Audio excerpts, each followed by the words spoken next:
Assalamualaikum warahmatullahi wabarakatuh. Perkenalkan, saya Yelvi Rahmadani. Saya adalah guru SMP Negeri 11 Batam, sekaligus mahasiswa PPG dalam jabatan Angkatan 4 LPTK Universitas Tanjung Pura, Pontianak. Pada hari ini, Senin 6 Desember 2021, saya akan melaksanakan ujian kinerja secara daring di SMP Negeri 11 Batam. Berikut ini ujian kinerja saya. Selamat menyaksikan. Assalamualaikum warahmatullahi wabarakatuh. Waalaikumsalam warahmatullahi wabarakatuh. Waalaikumsalam warahmatullahi. Selamat pagi semuanya. Bagaimana kabarnya hari ini? Baik, Bu. Baik, alhamdulillah ya.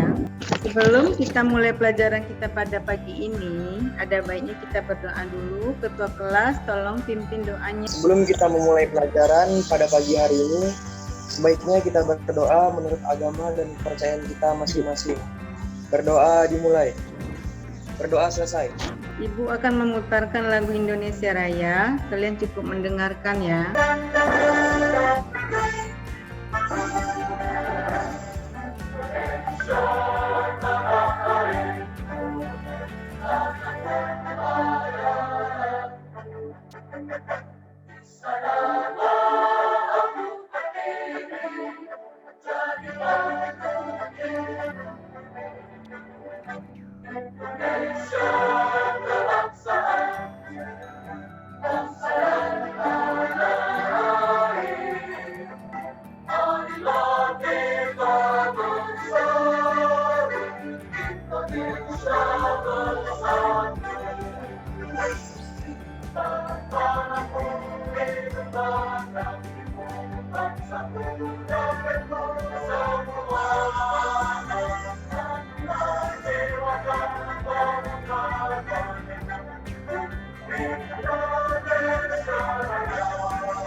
Jangan lupa absen ya di classroom ya. Sudah absen? Udah, Bu. Sudah. Terima kasih ya kalau sudah absen.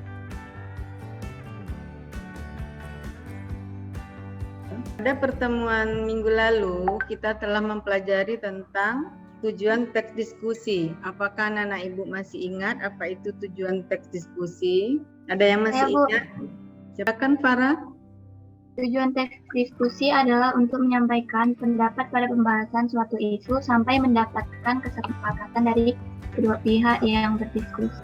Ya, betul sekali ya. Masih ingat Farah apa itu tujuan berdiskusi ya? Mudah-mudahan pelajaran hari ini bermanfaat ya bagi kita ya tentang materi teks diskusi. Kemarin kan tujuan teks diskusi. Sekarang materinya tentang struktur dan kaidah kebahasaan teks diskusi. Terima kasih ya Farah, masih ingat apa itu tujuannya dari teks diskusi. Ini ada 6 kelompok, nanti kalian berdiskusi di sini. Ibu akan menyampaikan apa saja KD dan tujuannya. Ini KD-nya ya. KD-nya 3.10 menelaah pendapat, argumen yang mendukung dan yang kontra dalam teks diskusi berkaitan dengan masalah aktual yang dibaca atau didengar. Dan didengar ya, nanti yang dibaca, contoh teksnya nanti Ibu bagikan melalui grup WA. Dan yang kedua, menyajikan gagasan pendapat, argumen yang mendukung dan yang kontra, serta solusi akan permasalahan aktual dalam teks diskusi dengan memperhatikan struktur dan aspek kebahasaan, dan aspek lisan, intonasi, gestur, dan pelafalan. Itu kompetensi dasar. Dan tujuannya, tujuan pembelajaran. Setelah mengikuti pembelajaran dengan metode menggunakan pendekatan saintifik, model pembelajaran problem based learning. Pertama, peserta didik dapat menganalisis struktur dan kaidah kebahasaan teks diskusi dengan tepat. Yang kedua, peserta didik dapat menulis teks diskusi berdasarkan struktur dan kaidah kebahasaan dengan tepat. Nanti kalian berdiskusi secara berkelompok sesuai kelompok yang sudah dibagikan tadi, menentukan struktur dan kaidah kebahasaan teks diskusi. Setelah nanti selesai ditulis, nanti kalian berdiskusi secara berkelompok sesuai kelompok yang sudah dibagikan tadi, menentukan struktur dan kaidah kebahasaan teks diskusi. Setelah nanti selesai ditulis, kalian upload ya di aplikasi Padlet. Setelah diupload, nanti ditampilkan per kelompok, perwakilan saja nanti yang menampilkan. Dan setelah ditampilkan, nanti jangan lupa ditulis nih, menulis teks diskusi berdasarkan struktur dan kaidah kebahasaannya. Ini juga nanti diselesaikan. Ini tugasnya yang menulis masing-masing. Tadi tugasnya kelompok, sekarang yang ini masing-masing, tidak kelompok ya. Jadi nanti judulnya tentukan sendiri sesuai yang kamu pilih apa judulnya ya. Lalu tentukan struktur dan kaidah kebahasaannya. Itu ya tujuannya ya. Ini materi teks diskusi tentang COVID-19. Ini contohnya ya. Paragraf 1 membahas tentang apa? Kegiatan tatap muka. Kegiatan tatap muka. Ya, mudah-mudahan Kementerian Pendidikan dan Kebudayaan memberikan izin ya kembali masuk ke sekolah dan mematuhi protokol kesehatan. Ya, sebelum kalian mengetahui apa ini yang paragraf pertama, kedua, ketiga, dan yang keempat, baiklah Ibu akan membahas satu persatu apa saja yang terdapat di dalam teks diskusi tersebut ya. Silakan disimak ya, nanti kalau tidak paham boleh bertanya. Ini materi yang akan kita pelajari hari ini, pengertian teks diskusi. Pertama, yang kedua struktur teks diskusi, ketiga kaidah kebahasaan teks diskusi, keempat langkah-langkah menulis teks diskusi. Ini ada 4 yang akan kita pelajari, mudah-mudahan nanti kalian paham ya. Ini pengertian teks diskusi. Diskusi merupakan pertemuan ilmiah untuk bertukar pikiran mengenai suatu masalah. Jadi dapat dikatakan teks diskusi adalah bahan tertulis sebagai media untuk mencatat hal penting tentang suatu masalah di dalam pertemuan ilmiah. Teks diskusi dapat terdiri atas pendapat-pendapat yang muncul dalam diskusi, seperti pendapat yang menyetujui atau yang menolak hasil diskusi. Strukturnya ada isu, argumen pro, argumen kontra, dan kesimpulan. Ini struktur teks diskusi. Isu itu masalah yang dibahas, argumen pro adalah pendapat yang mendukung, argumen kontra pendapat yang menolak, dan kesimpulan adalah pendapat akhir dari sebuah teks atau berisi saran ya. Kebahasaan teks diskusi. Ini kata-kata persuasif, konjungsi penyebab, kata-kata evaluatif, konjungsi pertentangan. Ini presentasi teks diskusi. Menyusun teks diskusi. Kalian tugasnya nanti menyusun teks diskusi dan menyunting teks diskusi, menyajikan teks diskusi. Nanti kalian menyusun teks diskusi, kalau misalkan ada yang salah bisa diperbaiki, itu namanya menyunting teks diskusi. Memperbaiki kesalahan ejaan atau diksi. Terus menyajikan teks diskusi, nanti setelah disusun dan diperbaiki atau merasa teksnya sudah bagus, bisa ditampilkan melalui presentasi kelompok. Nanti akan dipresentasikan ya, disajikan teks diskusinya. Ini langkah-langkah menyusun teks diskusi. menulis paragraf pendahuluan. Menulis paragraf pendahuluan berarti menentukan isu atau masalah yang akan dibahas di dalam diskusi. Menulis paragraf pendapat mendukung. Ini pendapat mendukung tentang masalah yang akan dibahas. Yang ketiga, menulis paragraf pendapat menolak. Dan ini paragraf yang berisi pendapat yang menolak dari isu yang dibahas atau masalah yang dibahas. Terakhir, menulis kesimpulannya atau sarannya dari teks diskusi yang sudah disusun. Ini kan sudah Ibu jelaskan satu persatu. Ini kalian tentukan masing-masing. Silakan. Yang paragraf pertama apa? Ini tinggal menyebutkan ini bagian apa, ini bagian apa strukturnya. Dan yang ketiga bagian apa? Silakan dijawab sesuai strukturnya. Paragraf pertama merupakan isu. Paragraf pertama merupakan isu. Silakan dibaca apa isunya atau masalah yang dibahas di dalam teks diskusi. Silakan dibaca, Penny. Kementerian Pendidikan dan Kebudayaan Kemendikbud memberikan wewenang kepada pemerintah daerah, sekolah, dan orang tua terkait kegiatan belajar mengajar tepat. Bila ketiga pihak tersebut memberi izin, maka siswa dapat kembali masuk ke sekolah dengan memenuhi protokol kesehatan. Terima kasih ya, Penny. Yang paragraf kedua. Argumen pro, Bu. Argumen pro, ya. Coba dibacakan. Keputusan Kemendikbud sudah tepat. Hampir 2 semester siswa menerima pembelajaran jarak jauh (PJJ). Pelajaran yang diserap tidak seefektif. Keputusan Kemendikbud sudah tepat. Hampir 2 semester siswa menerima pembelajaran jarak jauh (PJJ). Pelajaran yang diserap tidak seefektif ketika tatap muka. Banyak gangguan dan ketidaknyamanan terjadi selama PJJ. Bahkan di Kabupaten Goa, Sulawesi Selatan, ada siswa yang bunuh diri karena beban tugas PJJ. Masing-masing daerah memiliki tingkat penyebaran COVID-19 yang berbeda-beda. Pemerintah daerah bertanggung jawab pada daerahnya masing-masing. Untuk daerah yang sudah masuk zona hijau, memang sebaiknya mengizinkan kegiatan belajar mengajar tatap muka. Selain itu, pihak sekolah dan orang tua juga turut menjaga keamanan siswa selama belajar tatap muka. Kedua pihak ini berperan besar dalam memberi pemahaman dan pengawasan terkait protokol kesehatan para siswa. Ya, yang paragraf ketiga. Terima kasih ya, Fatul. Ya, Bu, sama-sama. Yang paragraf ketiga, argumen kontra. Silakan dibaca paragrafnya. Meninggalnya siswa di Kabupaten Goa, Sulawesi Selatan disebabkan karena beban tugas, bukan karena PJJ. Kejadian tersebut harusnya menjadi evaluasi. Bagaimana menjalankan PJJ dengan tepat dan seimbang untuk kesehatan mental siswa. Bukan malah serta-merta menghentikan PJJ.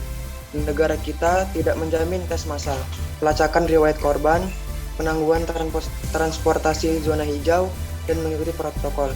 Tetapi resiko penyebaran klaster di sekolah sangat besar. Ada relasi kuasa antara pemerintah daerah, sekolah, dan orang tua. Tanpa dipungkiri, orang tua dihadapkan pada pilihan efektivitas pembelajaran atau kesehatan sama siswa. Padahal keduanya dapat berjalan beriringan. Kemendikbud harusnya merumuskan kurikulum PJJ yang tidak menjadi beban mental siswa selama COVID-19 masih ada. Yang paragraf keempat. Terima kasih ya, Randi. Iya, Bu. Paragraf keempat, siapa yang bacakan kesimpulannya? Paragraf keempat merupakan kesimpulan dan saran. Kemendikbud memberi izin sekolah tatap muka dengan beberapa syarat. Beban tugas PJJ selama pandemi mengganggu kesehatan mental siswa. Kemendikbud perlu merumuskan kurikulum PJJ yang ramah terhadap kesehatan mental siswa.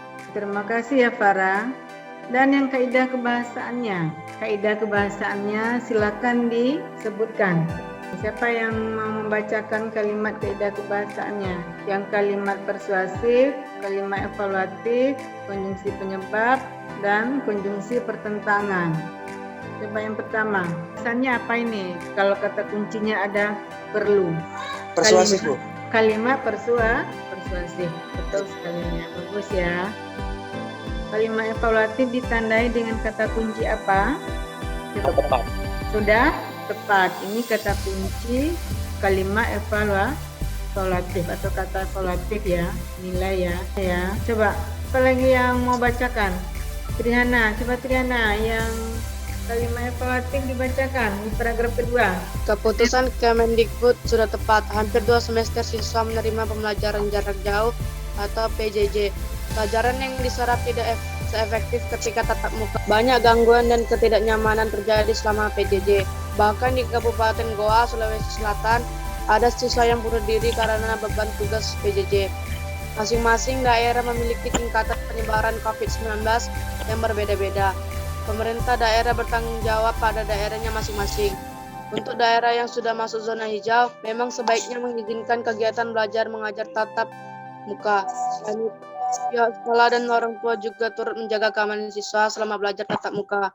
Kedua pihak ini berperan besar dalam memberi pemahaman dan pengawasan terkait protokol kesehatan para siswa. Triana tidak perlu dibacakan semua ya. Terima kasih ya Triana. Yang dibacakan kalimat yang evaluatif saja. Kalau dibacakan semua berarti itu argumen. Kenapa tadi yang kedua argumen pro ya atau mendukung ya. Yang kalimat evaluatif sampai sini saja. Pembelajaran jarak jauh. Ya. Yang sekarang yang konjungsi penyebab. Konjungsi penyebab ditandai dengan sebab, karena. Mana kalimatnya? Ada di paragraf. Coba bacakan kalimat yang menunjukkan konjungsi penyebab. Meninggalnya siswa di Kabupaten Goa, Sulawesi Selatan disebabkan karena beban tugas, bukan karena PJJ. Bukan karena PJJ ya, tapi karena beban tugas. Ini kata kuncinya adalah sebab dan karena ya. Itu konjungsi penyebab. Sekarang yang konjungsi pertentangan. Kuncinya apa kalau pertentangan? Tetapi. Silakan dibaca kalimatnya yang tetapi. Meski sudah masuk zona hijau dan mengikuti protokol, tetapi risiko penyebaran di klaster sekolah sangat besar. Yang Bu hitamkan ini apa nih? Kata tetapi ya Elisa.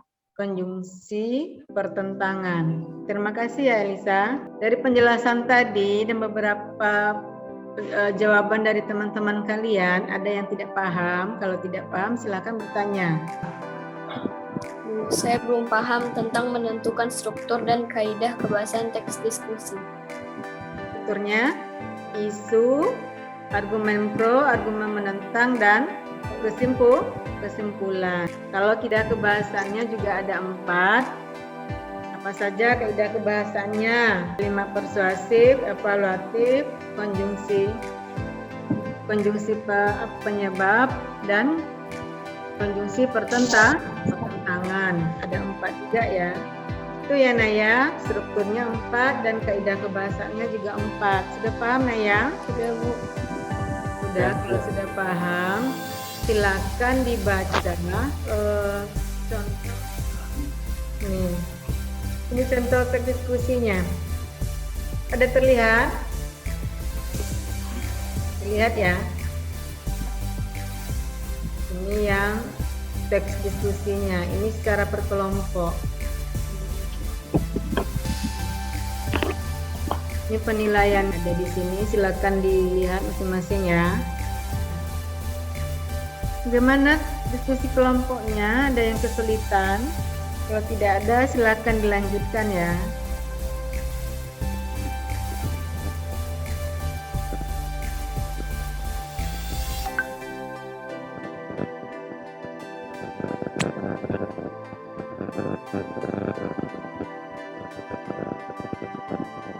Nah, kelompok yang tampil silakan. Sudah siap? Siap, Bu. Silakan. Assalamualaikum warahmatullahi wabarakatuh.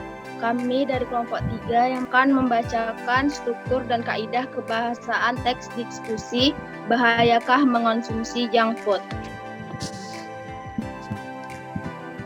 1. Struktur teks diskusi bahayakah mengonsumsi junk food. A. Isu. Di zaman yang serba instan saat ini, manusia cenderung memilih gaya hidup yang instan pula. Alasannya bermacam-macam, terutama adalah untuk beraktivitas. Gaya hidup manusia untuk menjalani segala aktivitas yang mendukung kecepatan dan ketepatan waktu. Bahkan dalam hal makanan, manusia lebih memilih mengonsumsi junk food dengan alasan penyajiannya cepat, praktis dibawa dan mudah didapat. Banyaknya segala jenis makanan cepat saji yang mengesampingkan manusia berpikir tentang segala efek yang akan didapat dari pengonsumsiannya. Makanan cepat saji atau lebih dikenal dengan junk food tentunya tidak hanya memiliki kegunaan saja, melainkan banyak pula efek negatif dari pengonsumsiannya. B. Argumen mendukung. Keuntungan yang diperoleh dari junk food yang paling utama adalah menghemat waktu. Dengan mengonsumsi makanan cepat saji, maka kita tidak perlu lagi berbelanja ke pasar, serta mengolah bahan mentah dan memasaknya di dapur yang memakan waktu cukup lama dalam mengerjakannya. Manusia lebih memilih makanan cepat saji karena mereka dapat langsung menikmatinya tanpa harus menunggu proses yang lama. Hal ini akan menguntungkan dari segi waktu di mana zaman sekarang semua dituntut untuk serba cepat. Keuntungan lainnya adalah penghematan biaya. Kita dapat memilih makanan apa yang hendak dimakan tanpa harus mengeluarkan banyak uang untuk berbelanja bahan mentah. Seseorang yang tinggal sendirian akan memilih makanan cepat saji untuk dikonsumsi atas dasar penghematan biaya. C. Argumen menentang. Meskipun mengonsumsi junk food dapat membantu kita untuk menghemat waktu dan dapat dimakan tanpa harus melewati proses memasaknya di dapur, perlu diperhatikan pula dampak negatifnya, terutama bagi kesehatan. Makanan cepat saji cenderung hanya memperhatikan rasa daripada takaran gizinya.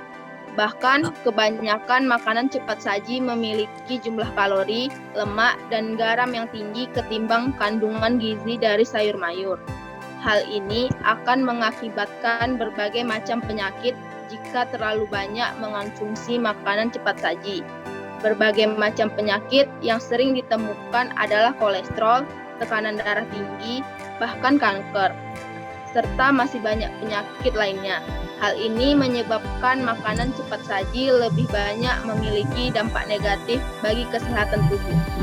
Yang D. Kesimpulan, mengonsumsi makanan cepat saji tidak masalah jika hanya sekali atau 2 kali saja, apalagi jika mendatangi rumah makan yang menyediakan makanan tersebut bersama keluarga. Namun, sebagai warga yang hidup di zaman serba canggih dan modern ini, tentu kita harus bijaksana dalam memilah gaya hidup, terutama dalam hal memilih makanan. Bagaimanapun praktisnya makanan cepat saji bagi kita, lebih baik mengonsumsi makanan olahan rumah yang tentunya dimasak dengan cara sehat serta memperhatikan nilai gizi bagi tubuh kita. Semua pilihan ada di tangan kita, karena kesehatan pada diri kita tidaklah menjadi tanggung jawab orang lain, melainkan diri kita sendiri. Yang kaidah kebahasaannya. Ya, kaidah kebahasaan teks diskusi bahayakan mengonsumsi junk food. A. Kata persuasif.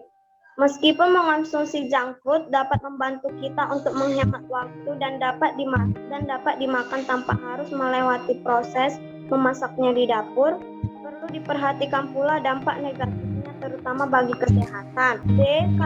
Kata evaluatif. Bagaimanapun praktisnya makanan cepat saji bagi kita, lebih baik mengonsumsi makanan olahan rumah yang tentunya dimasak dengan cara sehat serta memperhatikan nilai gizi bagi tubuh kita.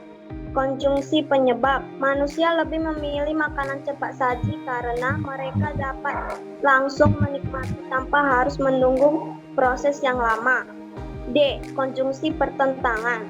Namun, sebagai warga yang hidup di zaman serba canggih dan modern ini, tentunya kita harus bijaksana dalam memilah gaya hidup, terutama dalam hal memilih makanan. Sekian dari kelompok 3.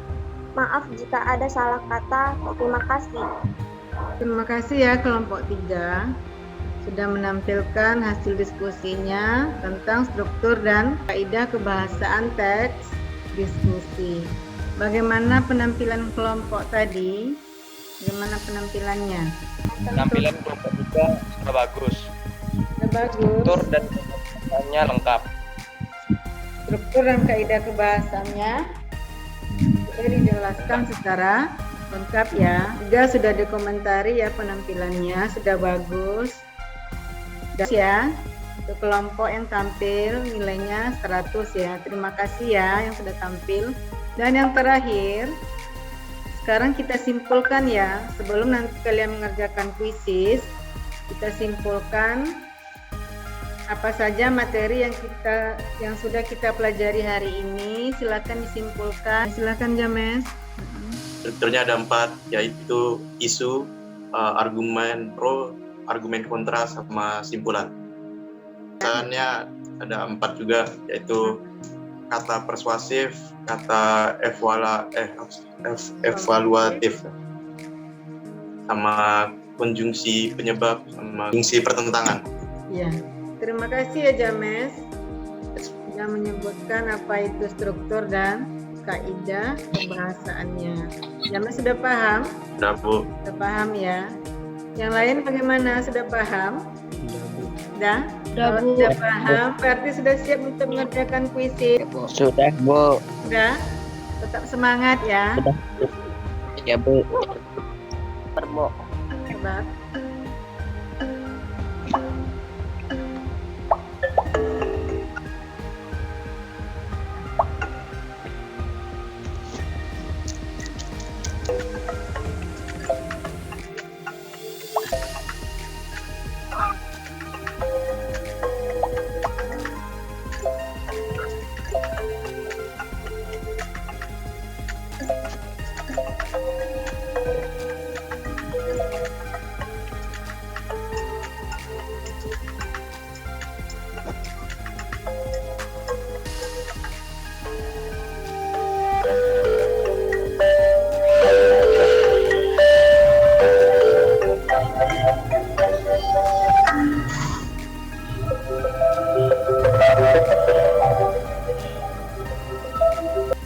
Selamat ya untuk anak-anak ibu yang dapat nilai 100 ya.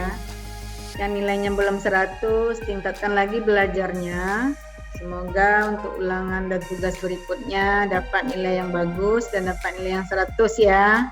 Tadi ada beberapa orang yang dapat nilai 100. Terima kasih ya untuk hari ini ya.